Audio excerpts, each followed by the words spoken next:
The other day I decided I would make a fighter kite I could take apart and pack in a tube like this. This is about 1 inch diameter tube. And this is what I came up with. Now, this kite is pretty simple to make, really, very simple design. And when I first flew it, I was really pleasantly surprised at how nicely it flew. It was very controllable, very predictable, not very fast though, compared to many of my other kites. It flies pretty fast, but it isn't a speed demon for sure. Part of that is the design, part of that is the material I use for the sail, which is Tyvek. This is a Tyvek, and I made this kite design with the intention of having it be the size that would fit onto a Tyvek envelope used by UPS or FedEx or Post Office or Amazon or any other company. They all seem to use them often. And so they're readily available. And the thing about Tyvek that I love, even though I don't use it very often in making my fighter kites, I wanted to use Tyvek on this one because when you take apart and reassemble a kite many times, it gets abused. And I wanted some kind of material that was really durable. And Tyvek is definitely durable. It is tough stuff, really tough stuff. Now, there's many kinds or types or versions of Tyvek. This is one, and you can tell it's noisy.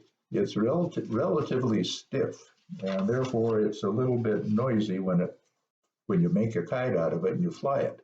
This, on the other hand, this is very quiet.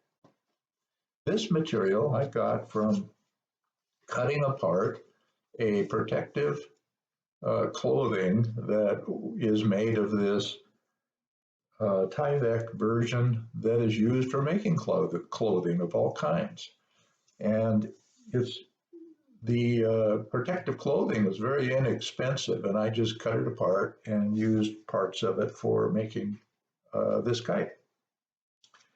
Now, fighter kites are really simple. They have two sticks. I mean, the spine and the cross piece or the bow, and then you have the sail. There's really not much to them.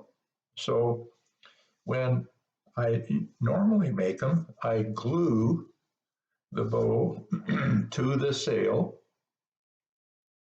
at least this far up, sometimes farther up, so they can't be removed. The bow cannot be removed without damaging the kite. So I had to figure out a way to allow for the easy removal of the bow without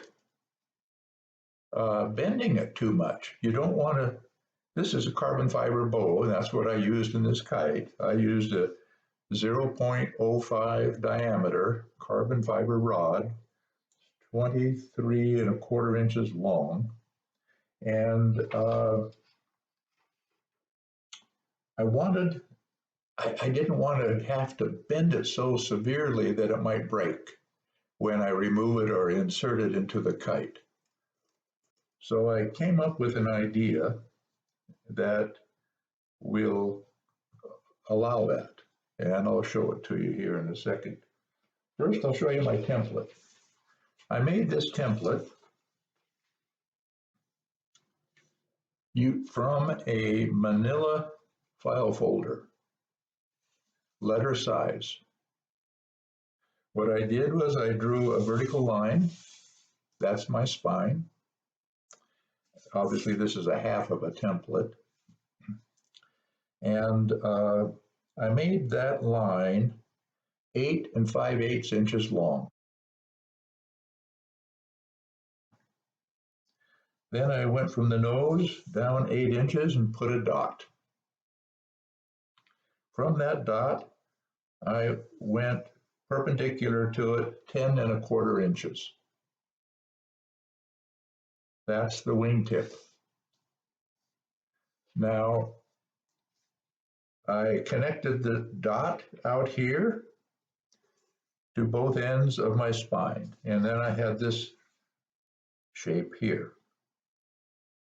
Then I went from the wingtip up along the leading edge line, 6 1/4 inches, made a mark, and I came off at an angle, but it could be straight, doesn't really matter. I came up 1 inch, and then I tapered it down to 5/8 of an inch at the wingtip. So from the wingtip to the edge of this tab is 5/8 of an inch.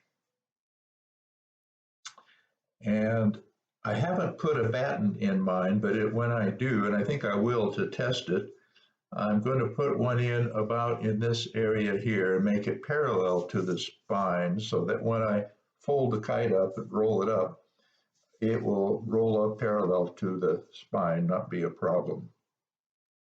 Now the bow is 23 1/4 inches long, spine 16 5/8. Now, there's a couple of things that I ran into that I'll share with you. Maybe it'll make your job easier if you decide to make one of these, or make one similar anyway. On this tab, when you fold it over, you glue it. And when you do, you only put glue along about 1/4 inch of this outer edge of the tab, and then along the last 1/2 inch. So it's just this area here that has glue on it. You need to have the opening for the bow to get in. And then I made a hole right about here, just above the leading edge line. And it's not critical where it is exactly, just somewhere towards the wingtip. And I did that with this soldering pencil. This is a 25-watt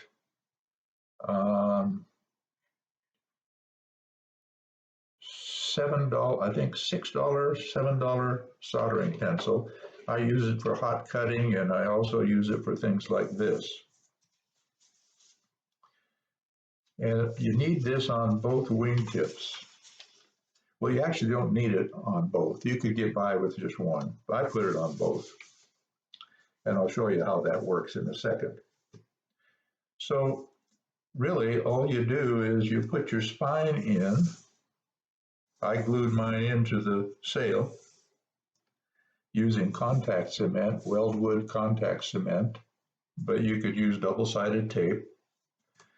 There are many good double-sided tapes on the market that are used for all kinds of crafts and different things.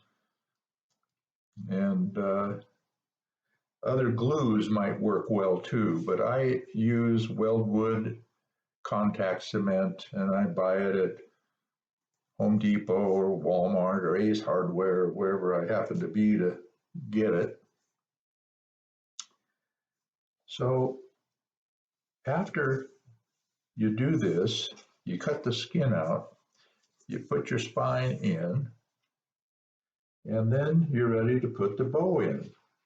But to put the bow in, you need to do a couple of things first.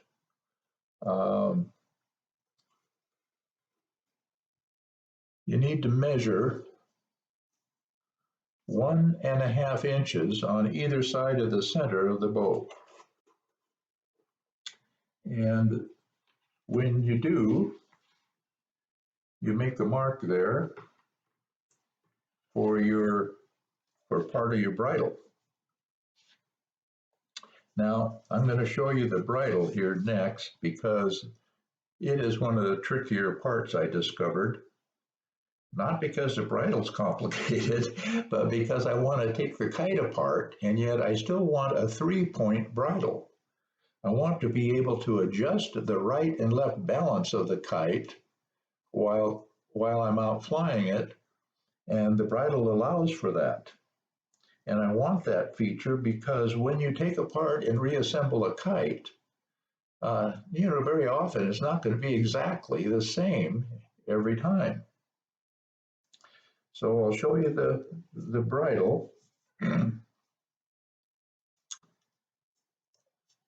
Now I tie my bow to the spine. So I just tied this string on here to do that. Now I'm going to remove the bridle. And this is one feature that you have to have. You have to have the ability to remove the bridle fairly easily. And you can see here, it's fairly easy. This part of the bridle stays on the kite. I have it permanently attached to the lower part. It's about 5 inches up from the tail is where I have the lower bridle point connected. And you see these two strings here. They are permanently attached to the bow.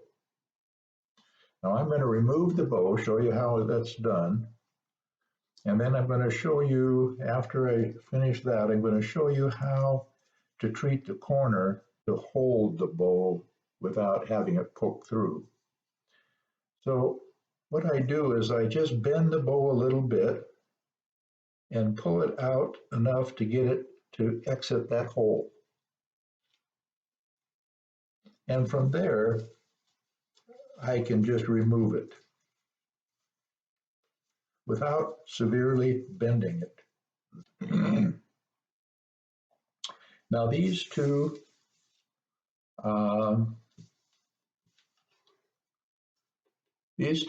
pieces of string here are permanently attached. They're about 1.5 inches on each side of the center of the bow.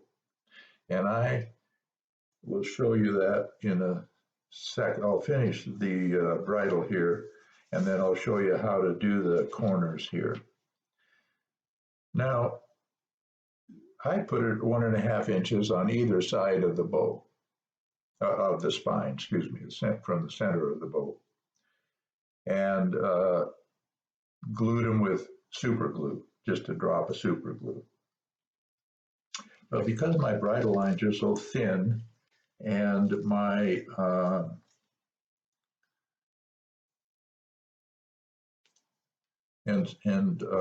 to see because of the color, I wanted to show you how you go about this. It's probably obvious, but if it isn't, this is how you do it.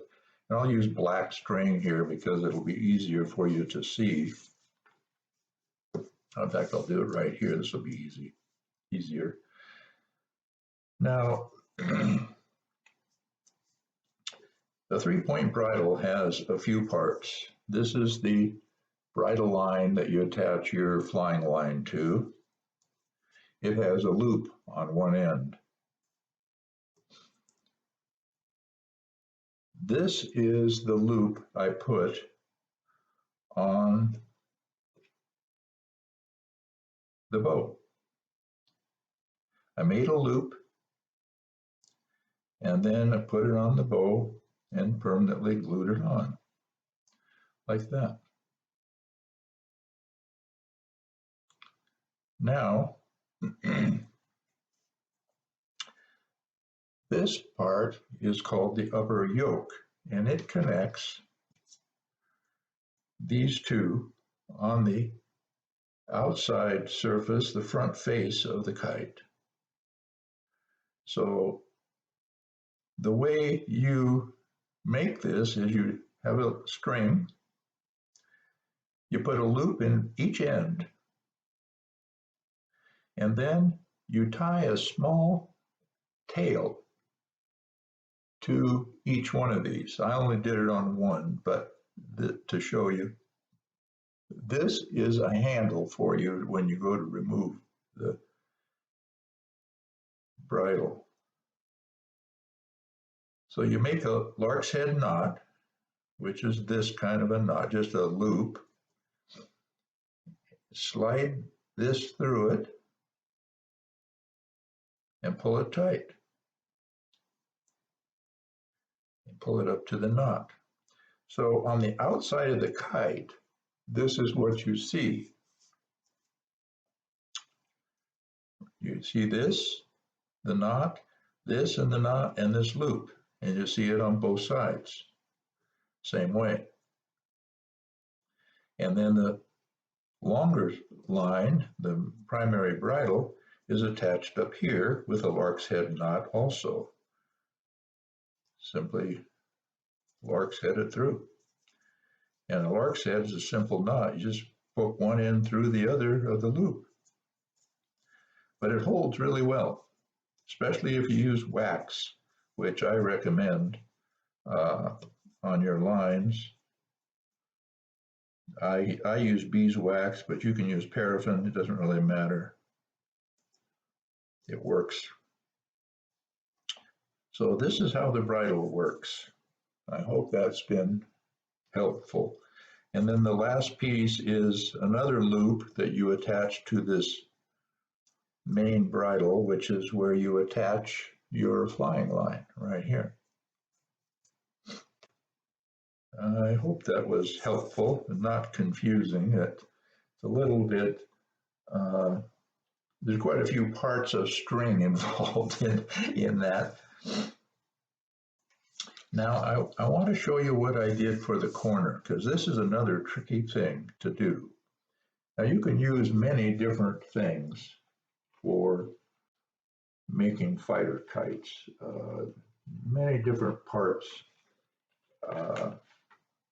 can be used for different things. I use this. This is called a vinyl end cap. And what it is simply a piece of vinyl tubing that's been sealed off at the factory by on one end. So it's only open on one end.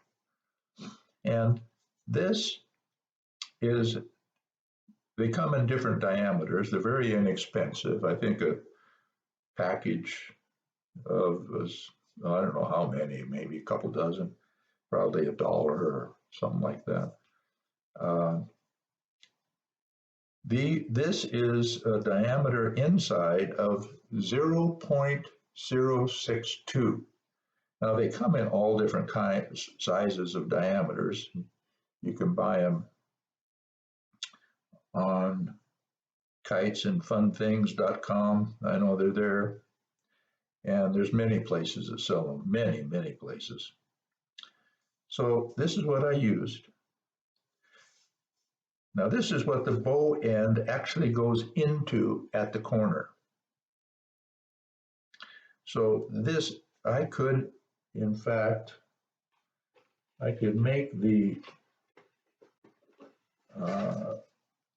glue area here extend out to here, which would probably be better because the more, the better, you know. So when I fold this flap over, it goes like this. And then my hole is just ahead, as you can see, just ahead of the vinyl end cap. Now you could use like a piece of stirring straw, small diameter stirring straw, like this, cut it and seal off one end. You could use any small diameter plastic tubing that you could seal on one end. Wouldn't really matter what you used. You want it to be lightweight though, and durable. And so that's what I used on the corners.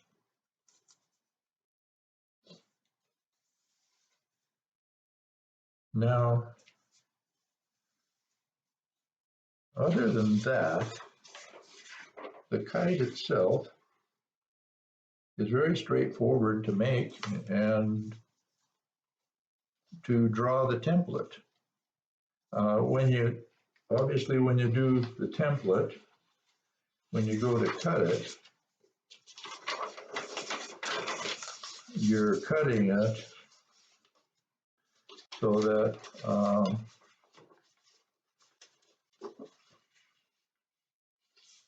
the template goes like this. You fold the sail in half right along the spine line, lay the template on it, and cut it out. I use a razor knife, a utility knife with a new blade in it. But you could use scissors, I'm sure, with Tyvek. It's quite good at that. So I hope that this gives you some better idea of how to go about making your own. Now, when I roll this up and put it in the tube, I just roll it up like this. Pretty easy. And the string for the bridle just goes along with it. And then into my little tube. There it is.